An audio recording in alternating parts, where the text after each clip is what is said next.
Buenas tardes, son como las 2 de la tarde, hoy miércoles, más o menos en la noche estaré entregando, no, mañana estaré subiendo los videos, entonces para que sepan, bueno, ya habíamos pasado el hijo Tecnón, que es como el más peligroso porque trae división a la iglesia. Ahora bien, después de ese vienen los dos niveles que son los que verdaderamente tenemos que buscar diariamente y estar siempre y mantenerlo. Capítulo 5, cuarto nivel. Dijo Huyo Otelio. Lo voy a ver, que lo vean. Dijo Huyo, Huio, Otelio.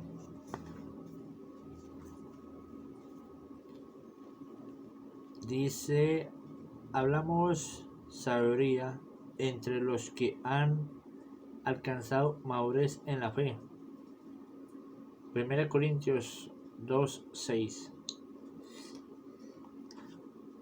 Es uno que ha alcanzado madurez espiritual y está listo para ponerse en posición. Está listo para que se le confíe autoridad y responsabilidad. Está listo para recibir la herencia del Padre. ¿Perdón? Todos los que han sido guiados por el Espíritu de Dios son hijos de Dios, pues no habéis recibido el espíritu de esclavitud para estar otra vez en temor, sino que habéis recibido el espíritu de adopción por el cual clamamos Abba Padre. El Espíritu mismo da testimonio a nuestro espíritu de que somos hijos de Dios. Romanos 8, versículo 14 y 16 al 16. Perdón por lo de nariz, pero tiene un pelillo. Este es el hijo que ha sido desarrollado y ha llegado a una etapa de madurez, la cual le permitirá ser enviado por el Padre y no herirá a las personas. La adopción bíblica. Hoy día la adopción es totalmente diferente a la adopción bíblica que se practicaba antes. Por ejemplo, una persona se va a un orfanato, hace los debidos trámites legales y adopta un niño.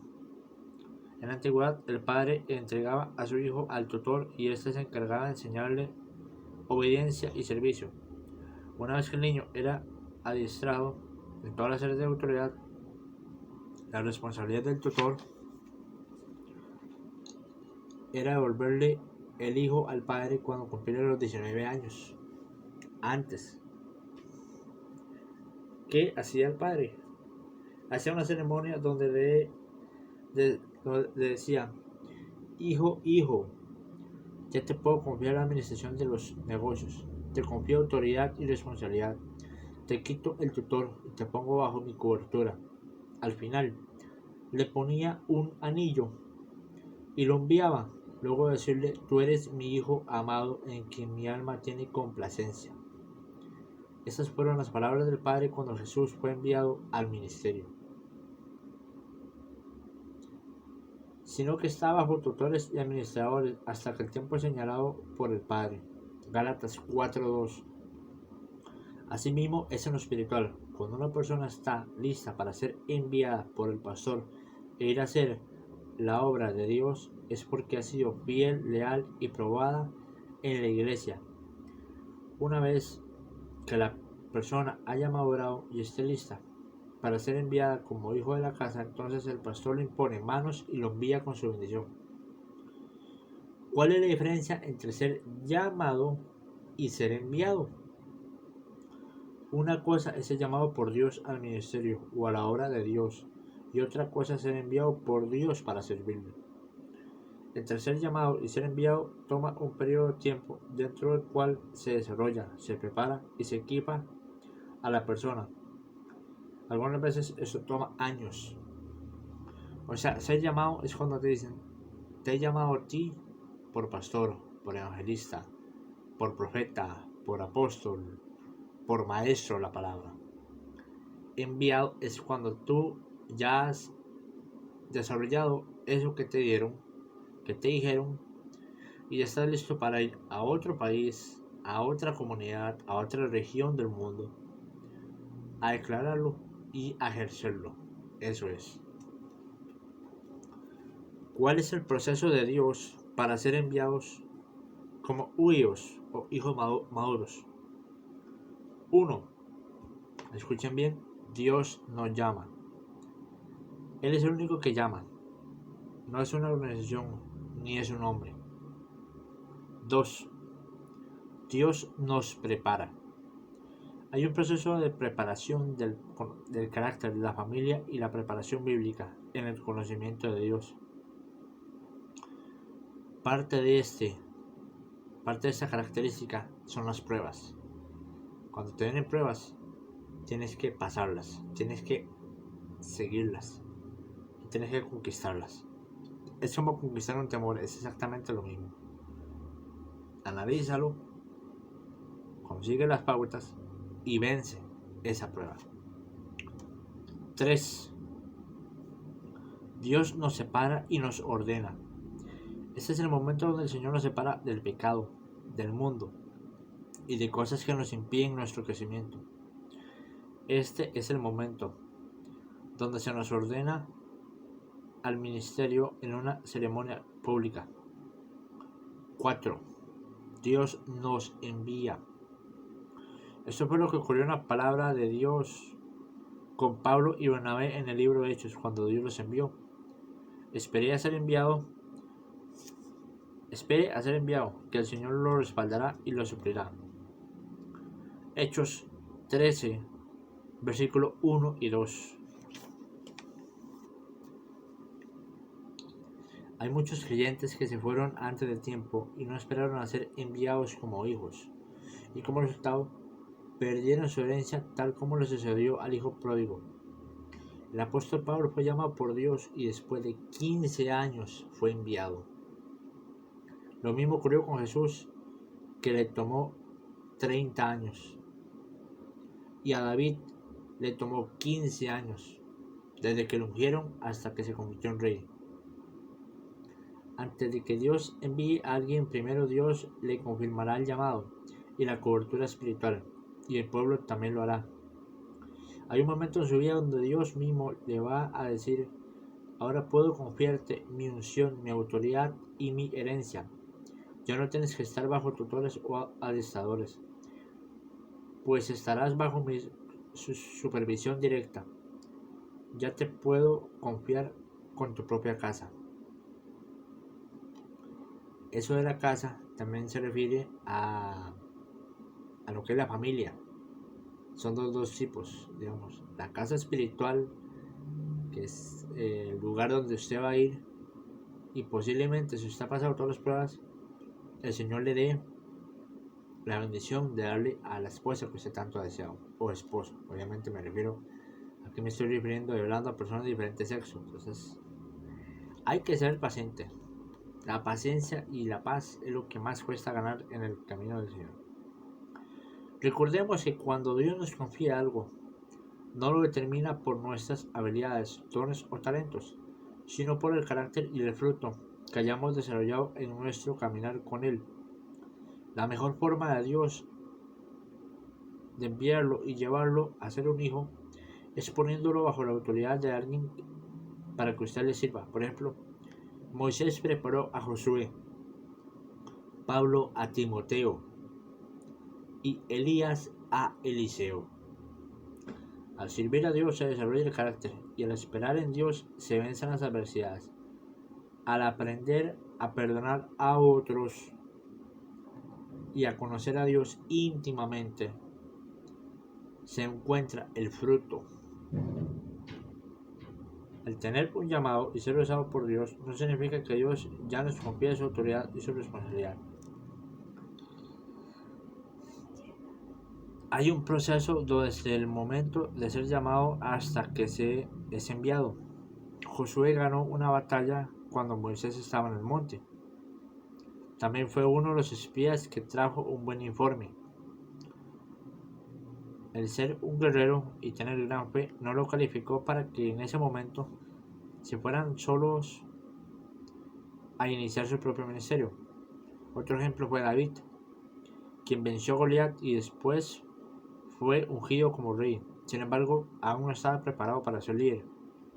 Tuvo que esperar 15 años más tarde para llegar a ser el rey de Israel. Sea paciente y espere que su cobertura le envíe, y usted tendrá el éxito garantizado. ¿Cuáles son las características de un hijo maduro o un hijo huyo o telio? ¿Cómo usted sabe que una persona es una huyo? Creo que se dice así, no estoy seguro. 1. Escuchen bien. Sabe oír la voz de Dios. Saber oír y obedecer la voz de Dios en todas sus formas. Por ejemplo, a través del testimonio interior, de la voz de la conciencia, de la voz del Espíritu Santo, de las Escrituras, de los sueños, entre otros. Esto es una señal de madurez espiritual. Romanos 8, versículo 14 al versículo 16.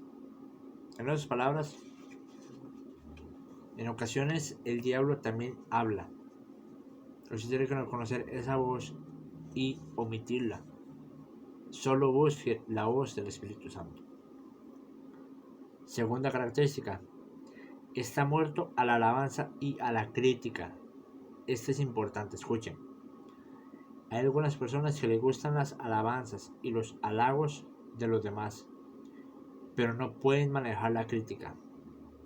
El hijo maduro sabe recibir las alabanzas de otras personas sin que le afecte a su corazón con sentimientos de orgullo o vanagloria, sino que sabe darle la gloria a Dios y no la toma para él mismo. De la misma manera, cuando es criticado, no se ofende ni se molesta, porque entiende que la crítica es parte de ser un líder exitoso. Cuando describimos a un hijo humilde, una de las características es que sabe transferir la gloria a Dios.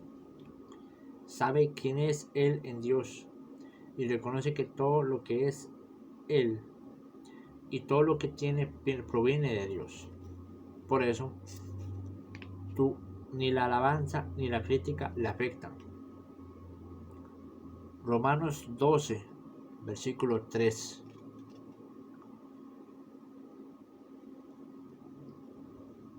Tercera característica. Es maduro y sabio.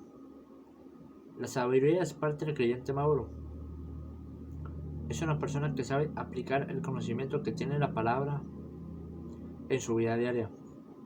También sabe identificar la verdadera naturaleza de las cosas visibles o invisibles y encuentra soluciones para ellos.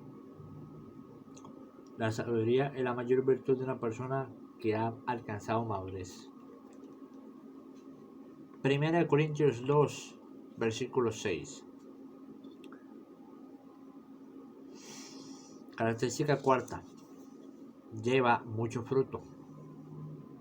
Una manera simple y sencilla de comprobar la madurez de una persona es por medio del fruto. Un verdadero creyente es maduro cuando se ve que lleva fruto en su vida personal, en su familia, en su manera de conducirse y en el reino.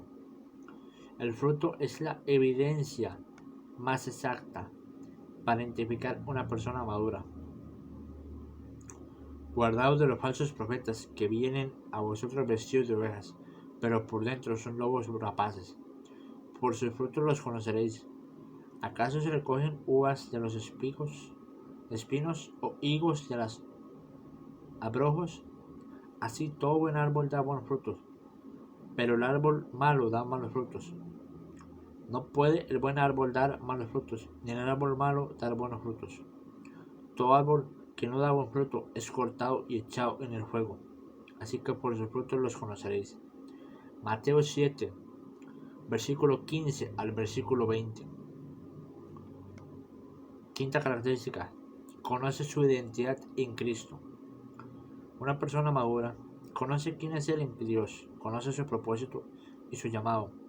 Sabe cuál es su posición en Dios y no tiene una baja autoestima, sino que ha llegado a conocer su identidad en Cristo Jesús. 6. No se ofende fácilmente. Desafortunadamente tenemos que estar lidiando con personas inmaduras en esta vida, que se ofenden por cualquier cosa. Se ofenden porque no las saludan, porque no las toman en cuenta cuando las corrigen, porque no las llamaron cuando estaban enfermos y cuando piensan que no son amados. Una señal de una persona madura es que no se ofende fácilmente. Y si se siente ofendido, perdona con facilidad. Santiago 3:2. Característica 7. Es prudente en su manera de pensar. Una de las maneras para llegar a madurar efectivamente como creyente es a través de la renovación del entendimiento por medio de la palabra de Dios. Es quitar todo lo viejo y sustituirlo por algo de la palabra de Dios en nuestra mente. 8. Has desarrollado el carácter de Cristo. Cuando hablamos del carácter de Cristo, estamos hablando de amor, paz, paciencia, entre otras virtudes. Una persona madura ha alcanzado todas estas virtudes. El amor es notable en una persona cuando es paciente, bondadosa y está llena de fe. Gálatas 5:22. El fruto del Espíritu. Característica 9. Se sustenta de alimentos sólidos. El hijo maduro ya no se conforma con tomar leche, sino que busca comer alimentos sólidos de la palabra. Quiere tocar tópicos más profundos. Indaga, busca y se le despierta gran hambre por la palabra. Hebreos 5, versículo 14. Característica número 10. Recibe revelación directa de Dios. Es aquel al cual Dios le revela su palabra directamente al corazón. Recibe mensajes directos del corazón del Señor. El hijo maduro ha desarrollado un nivel alto de discernimiento entre lo bueno y lo malo, lo justo y lo injusto. Además, sabe tomar lo bueno, desecha lo malo. 11. Es pronto para oír y tardo para hablar. Creo que escuchar es un arte que debemos aprender a desarrollar. También debemos aprender a conocer cuándo hablar, y esto se logra a través de la sabiduría que Dios da. 12. Honre siempre a sus líderes espirituales. Una de las características de un hijo maduro es que honra a sus líderes, a su cabeza, a su pastor y a su padre espiritual. ¿Cómo lo hace? A. Palabras de afirmación. El hijo siempre está hablando bien de su líder, donde quiera que esté y con quien esté. B. Financieramente. El hijo es agradecido con su mentor o líder. Si en él se siembra lo espiritual, lo eterno, él debe honrar a su líder con finanzas, ofrendas y con cosas materiales. C. Dándole cuentas. Se somete a su mentor u autoridad y da cuenta de su vida espiritual, emocional y familiar. También da cuenta del trabajo que hace para el Señor. D. El hijo maduro honra a su líder con su servicio. Sirve a su líder continuamente y lo hace con gozo y alegría, como lo hizo Eliseo con Elías. Si usted es un líder que quiere ser bendecido y promocionado por el Señor, debe practicar todos estos principios de honra. Característica 13. Es alguien que es estable emocionalmente, es decir, uno que no es de doble ánimo. Un creyente maduro es alguien que está en control de sí mismo, de sus pensamientos, de su voluntad y de sus emociones. No es controlado por nada externo y es alguien con estabilidad emocional. No es alguien que usted ve en un momento alegre y en otro triste. Tampoco está demasiado serio o enojado, pues se mantiene estable emocionalmente a pesar de las circunstancias externas. Tito 1, versículo 8. 14. Es un hijo maduro y es alguien que sabe tomar lo bueno y desechar lo malo. Un creyente maduro, cuando escucha a un predicador y hay algo en lo que no está de acuerdo, no lo juzga ni lo critica, sino que toma lo bueno del mensaje y el resto lo desecha. No va después a decirle a otros que no está de acuerdo con lo que el predicador dijo. Y la razón por la cual no lo hace es porque es maduro y sabe que si comparte su forma de pensar puede causar división y contienda. Romanos 12, versículo 9. La madurez espiritual de un creyente se mide de acuerdo a la manera de reaccionar y actuar cuando está bajo presión. Hágase estas preguntas y determine cómo está su madurez espiritual. Cuando usted reacciona, ¿Cómo usted reacciona cuando no le toman en cuenta para participar en algo? ¿Cómo usted actúa cuando alguien está en desacuerdo con sus ideas o formas de pensar? ¿Cuál es su reacción cuando alguien lo critica? ¿Cuál es su reacción cuando está frente a alguien que tiene más unción o más éxito que usted? ¿Cuál es su reacción cuando alguien lo ha ofendido? ¿Cómo usted actúa cuando alguien lo halaga por sus dones y habilidades? ¿Permanece animado cuando tiene muchos problemas? Estas características nos ayudan a identificar a un hijo maduro. Si en alguna de ellas usted se encuentra débil, empiece a desarrollarlas. Le animo a que busque y vaya a otro nivel de liderazgo. Algunas preguntas que nos podemos hacer para identificar si somos un hijo maduro. ¿Hemos oído alguna vez la voz de Dios? ¿Preferimos los halagos de las personas o la crítica? ¿Conocemos nuestro llamado o el propósito de Dios para nosotros? ¿Nos sorprendemos fácilmente? ¿Oímos primero y hablamos después? La calidad de su preparación va a determinar la calidad de su desempeño en el futuro.